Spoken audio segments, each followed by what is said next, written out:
राजस्थान के एक बड़े शहर में पहाड़ियों के बीच बसी कौशिक हवेली दूर से ही रौब और दौलत की कहानी कहती थी। पर हवेली की चमकदार दीवारों के भीतर रहने वालों के दिलों में एक अजीब सी खामोशी थी। सरोज देवी कौशिक 62 वर्ष की, अपने समय में शहर की सबसे प्रभावशाली महिला मानी जाती थी। लाखों की प्रॉपर्टी, व्यापार, जमीन, सब कुछ उनके इशारों पर चलता था। पर उम्र के साथ साथ उनके दिल में बस एक ही डर बस गया था, कहीं मेरे बेटे मुझसे दूर न हो जाएं। इसी डर ने उन्हें कठोर आदेश देने वाली माँ और सास बना दिया था। अर्जुन, सरोज का बड़ा बेटा, विदेश में पढ़ाई करने के दौरान अनाया से मिला था। अनाया शांत स्वभाव, सरल, सबको जोड़कर रखने वाली लड़की। जब वो कौशिक हवेली में पहली बार आई, उसके चेहरे पर नई दुल्हन की मासूम चमक थी। पर सरोज देवी ने उसे देखते ही कहा, कौशिक, घर की बहुएं मुस्कुराती नहीं, जिम्मेदारियां निभाती हैं।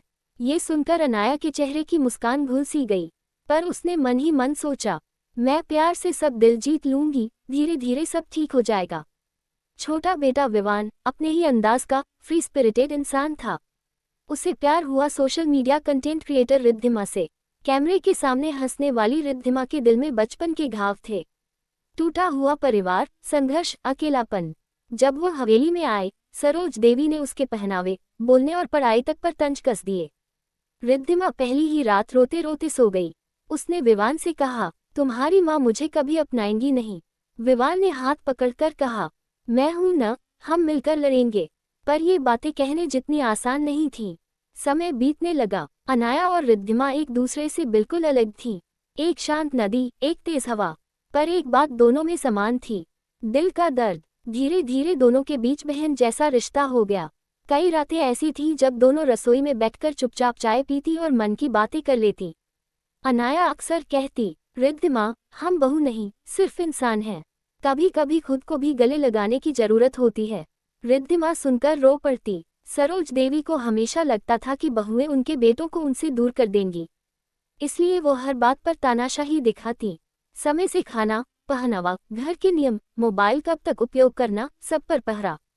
बहुएं चुप रहती, रोती, पर परिवार बचाए रखने के लिए सहती रहीं।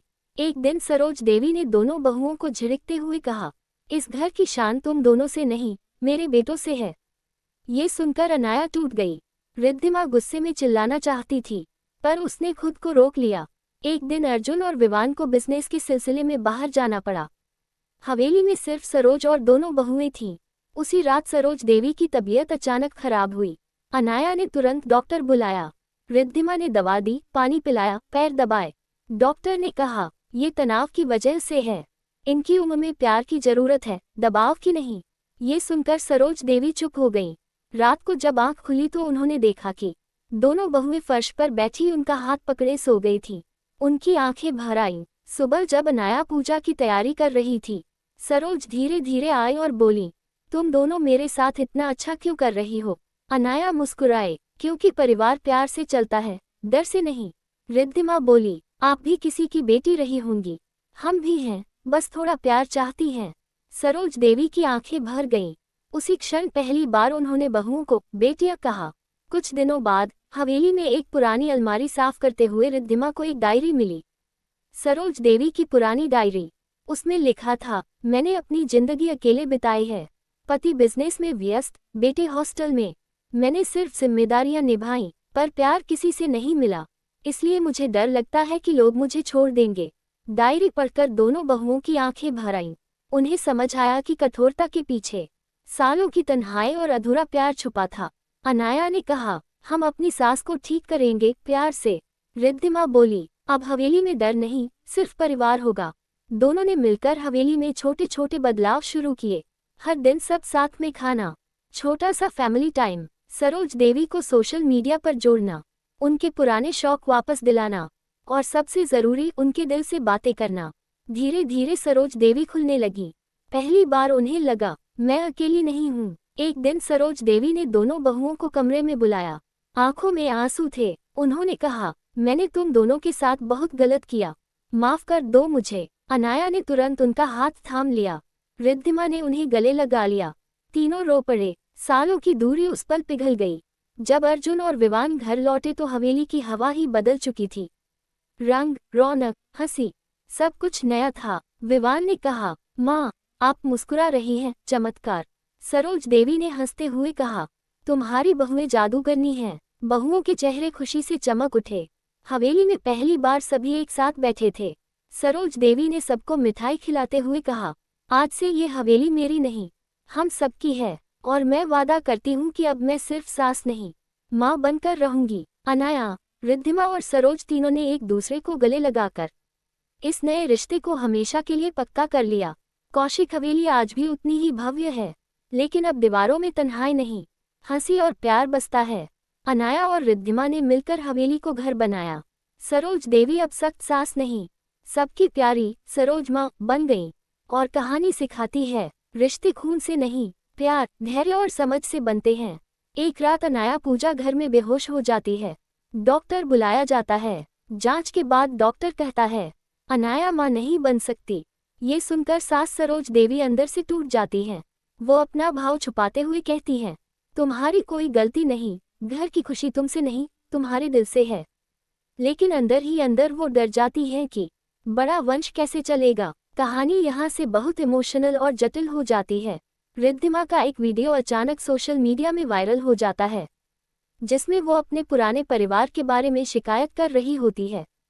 हवेली में हंगामा, मोहल्ले वाले बातें बनाने लगते हैं। सरोज देवी के सामने समाज सवाल खड़ा करता है। सरोज देवी गुस्से में रिद्धिमा पर चिल्लाती हैं, तुम्हारी वजह से हमारे घर की इज्जत दांव पर लग गई।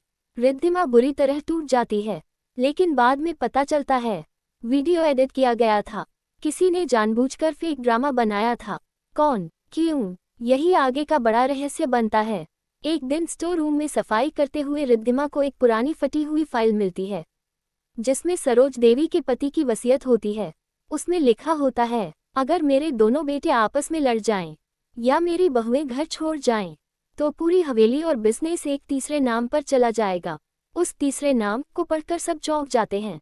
नाम था आरव कौशिक, लेकिन परिवार में कोई आरव था ही नहीं। वसीयत के अंत में लिखा था, आरव को ढूंढना जरूरी है, वह इस परिवार की खोई हुई कड़ी है। अब कहानी एक नए रहस्य की तरफ मुड़ जाती है। कुछ हफ्तों बाद एक 25 साल का लड़का हवेली में आता है। वो कहता है, मैं आरव, मैं इसी परिवार का हिस्सा हूँ। सभी दंग। सरोज देवी का चेहरा पीला पड़ जाता है। क्यों? क्योंकि आरव दरअसल उनके पति का एक पुराना राज था, जो उन्होंने सबसे छुपाया था। लेकिन आरव एक बुरा इंसान नहीं था, वो सिर्फ अपने हक की पहचान चाहता था। बहुएं उसका साथ देती हैं, पर अर्जुन और विवान आरव को धोखेबाज मानते हैं। परिवार दो हिस्सों में बंटने लगता है। कहानी में एक नया नेगेटिव किरदार एंट्री लेता है, नीलिमा, सरोज देवी की दूर की रिश्तेदार। वो हवेली में आकर धीरे धीरे सभी के बीच गलतफहमियां फैलाने लगती है। रिद्धिमा के वायरल वीडियो के पीछे उसी का हाथ होता है। वो आरव को उकसाती है। वो सरोज देवी से कहती है कि बहुएं उन्हें हटाना चाहती हैं। अर्जुन और विवान के बीच बिजनेस को लेकर जहर घोलती है। हवेली में शांति, प्यार और एकता की जगह शक, झगड़े और दूरी आने लगती है। नीलिमा की चालों का खुलासा करने के लिए अनाया और रिद्धिमा मिलकर एक प्लान बनाती हैं। घर में गुप्त कैमरे लगाती हैं, कॉल रिकॉर्डिंग जुटाती हैं, सबूत इकट्ठे करती हैं और एक दिन सभी को सामने बुलाकर नीलिमा की सच्चाई दिखा देती हैं। नीलिमा घर से निकलते समय कहती है, तुम बहुएं बहुत चालाक हो, लेकिन अगली बार मैं लौटूंगी तो ये हवेली मेरी होगी। और इस तरह कहानी में अगला सीजन जैसा सस्पेंस बन जाता है। ड्रामे के बीच सरोज देवी अचानक गंभीर बीमार पड़ जाती हैं। डॉक्टर कहता है, ये भावनात्मक तनाव की बीमारी है, अगर प्यार और शांति नहीं मिली तो हालत खराब हो सकती है। बहुएं रो रो कर उनकी सेवा करती हैं। फिर एक दिन सरोज देवी दोनों का हाथ पकड़कर कहती हैं, अगर तुम दोनों न होती तो ये घर बिखर जाता। ये पल कहानी का सबसे इमोशनल मोमेंट बन जाता है। आरव परिवार में शामिल हो जाता है। अनाया इलाज के बाद माँ भी बन जाती है। रिद्धिमा का करियर बढ़ता है। अर्जुन और विवान भाइयों की तरह गले मिलते हैं। सरोज देवी परिवार को एकजुट देखकर रो पड़ती हैं। अंत में सरोज देवी कहती हैं, हवेली की असली शक्ति बहुएं नहीं, उनका दिल होता है। और पूरी कहानी एक शानदार हाई वोल्टेज फैमिली ड्रामा की